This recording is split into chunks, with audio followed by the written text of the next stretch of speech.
So the leak for Boruto 2 Blue Vortex Chapter 30 has just been released. And I won't say just been released because it's been out for a little while, but I couldn't record it at the time. I just got a bit of surgery done for my eye, and now I'm on a little bit of medication, so the pain isn't as bad, so I thought I'd use this as an opportunity to record my thoughts on the sneak peek.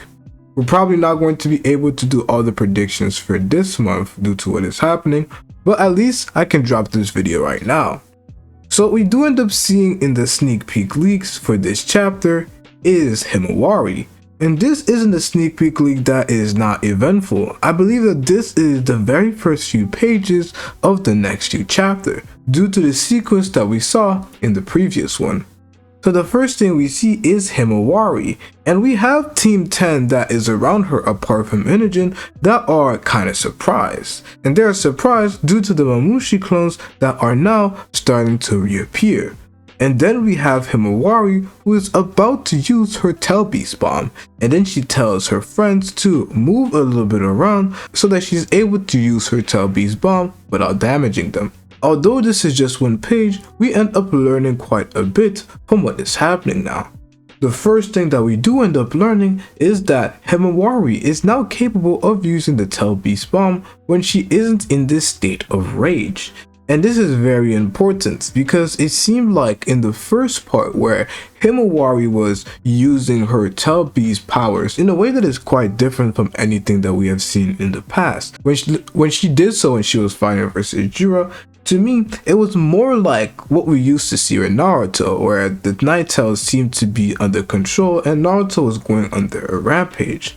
Although we didn't see that fierceness or that dangerous destructive power in the same way that we saw for Naruto for Himawari, it didn't look like she was fully in control. It looked like she was in a moment of rage. And since Kurama's chakra is not acting in a way that is gonna hurt Himawari like it did and hurt Naruto in the past, that's how it looked. But to me, Himawari wasn't necessarily in control.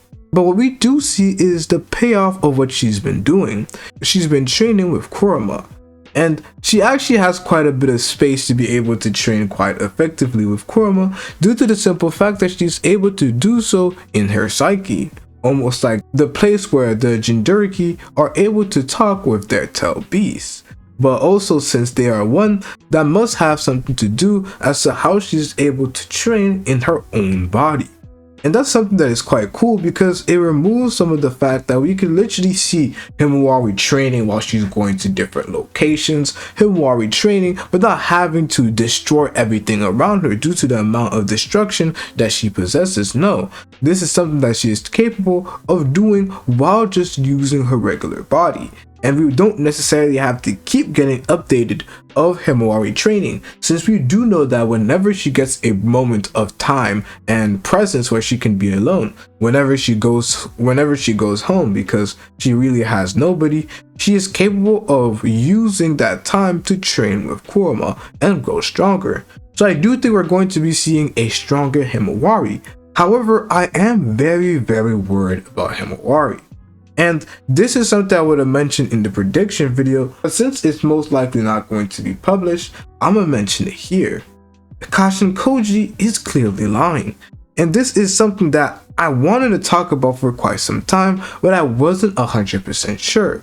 But now, after thinking about it for quite some time, as I have a lot of free time and all I'm thinking about is you guys, but as I'm thinking about it and reflecting on previous chapters, a lot of things just doesn't make sense. And they only make sense when you start to point at Kashin Koji and figure out that he is actually lying.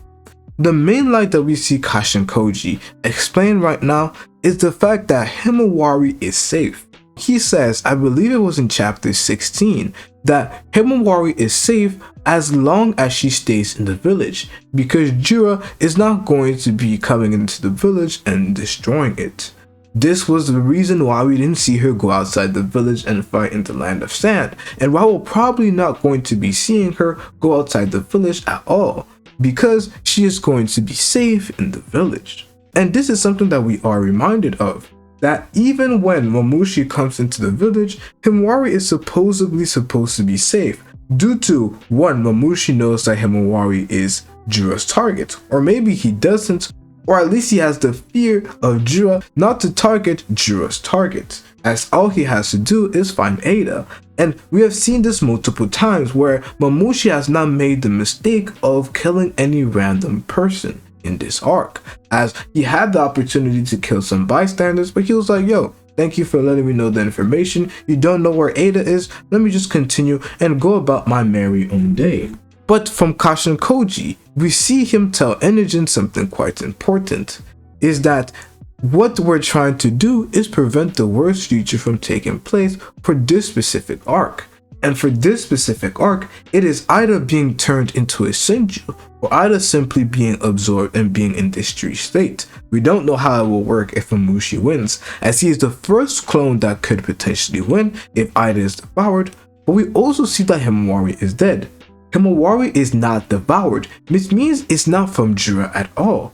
Himawari is dead and we have Enogen who is crying. How does this make sense? I thought Himawari was safe when she's in the village.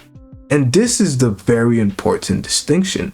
Has some of the changes that Boruto done potentially changed the future in a way that negatively affects people like Himawari? Because if we don't want to believe that Kashin Koji is straight up lying, that's the first interpretation that we have to go with. The simple fact that maybe just like he did in the past, without telling Boruto that Himawari had some Nine Tails powers, which is why Boruto was surprised at first. Because of this instance, maybe we have Kashin Koji who is doing the same without revealing intel to Boruto, so that Boruto doesn't worry about her sister, that Boruto doesn't worry about anything else. Because imagine what Boruto would have done if he knew that Jura's target was going to be Himawari. There is no way that he's going to do what he did. His action would be completely different and maybe would have led to his death, as we know that Jura is the guy that is supposed to kill Boruto. So maybe the first explanation is that Kashin Koji is holding back information, or simply that Kashin Koji is straight up lying. And he is lying to Boruto, lying to all of us, telling us that he is safe. It is not the case that Boruto changed the future and now Himawari is potentially going to die due to updates that have occurred that Kashin Koji simply didn't get the chance to tell Boruto. No, Kashin Koji is deliberately lying.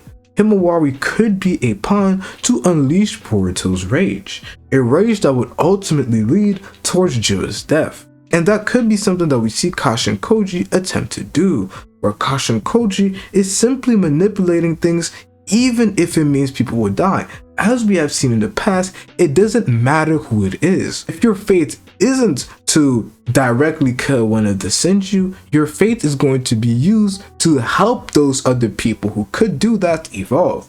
Just like Yaro had to die for Sarada to awaken her Mangekyo Sharingan, maybe Himawari has to die for Boruto to reach the next level and be able to take down Jura. Is that the future that Kashin Koji is betting towards? And that's where I have to ask you guys your personal thoughts.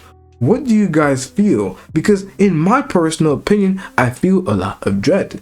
And that's not all that we do end up seeing, guys. What we also see is that Chocho was able to easily take care of all of the Shinju clones, all of Mamushi clones there.